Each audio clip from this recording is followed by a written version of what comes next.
I was wrong about Aaron Rodgers. I was wrong about Aaron Rodgers, and I was wrong about Mitchell Trubisky. I overestimated what Mitchell Trubisky could do, and I underestimated what Aaron Rodgers could do. I'm actually mad at this. I'm mad at the Bears. They kind of let me down. Like, they had everything to win that game. The Packers didn't even play well. Alright, I'm done ranting. Let's get straight into the video. This is a Bears analysis video. In this video, I'm going to be breaking down what the Bears could have done to win that game and how they could have. Let's start off with what kept them from moving the ball in general. They had 15 chances at 3rd and 1, and they only executed on 3 of them. The Bears could have executed on those 3rd and 1s by, instead of running it up the middle where they knew it was going to happen. The Packers knew they were going to run it up the middle. They should have passed it to the outside. I saw it at the beginning of the game. It was a 2nd and 2, and Aaron Rodgers just dumps the pass off like a screen, and then they end up getting like 15 yards out of it. On the plus side, well, the Bears defense played amazing. They only had one letdown drive when the cornerbacks, not the cornerbacks, when the safeties didn't come back, but otherwise, they played great. If they hold every team to 10 points every single game, and Mitchell Trubisky plays well, oh my god, nobody knows what can happen, because they are going to win every single game if they do that. But Mitchell Trubisky has to play well, which brings me to my next reason. Mitchell Trubisky needs to calm down. This entire game, he was overthrowing his receivers, not looking at the wide open receivers. This isn't acceptable from a Pro Bowl quarterback. He's good. Don't get me wrong. Everybody's saying he's bad. Everybody's saying he's bad.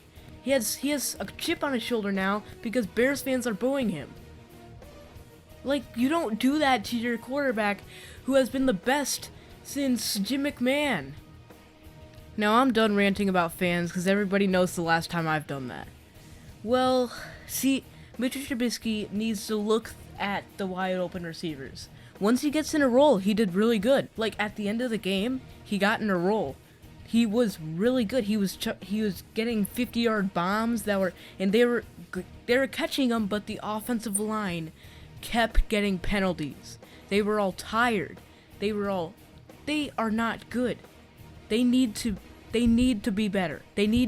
Kyle Long needs to step up and be as good as he has been in his past.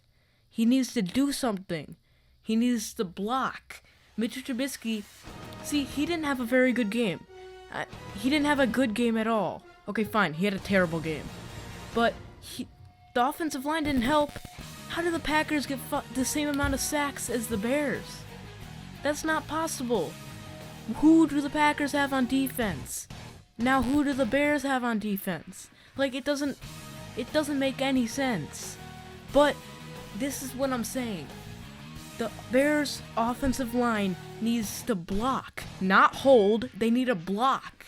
They need to make sure Mitchell Trubisky doesn't get sacked, but that doesn't mean that they need to hold, because then that brings their team 15 yards back.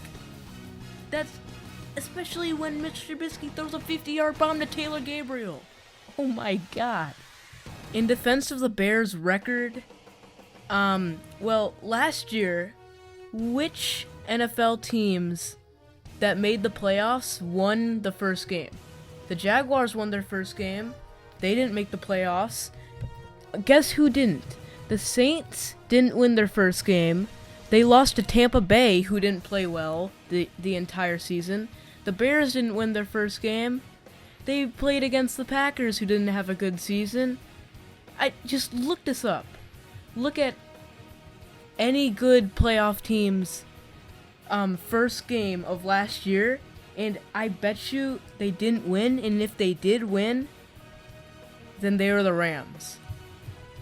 Alright, bye guys, hope you all enjoyed. Make sure to Eddie Pinero that like button and subscribe by throwing a Mitchell Trubisky pass. Alright, that was not very... I shouldn't have changed that up. Alright, bye guys.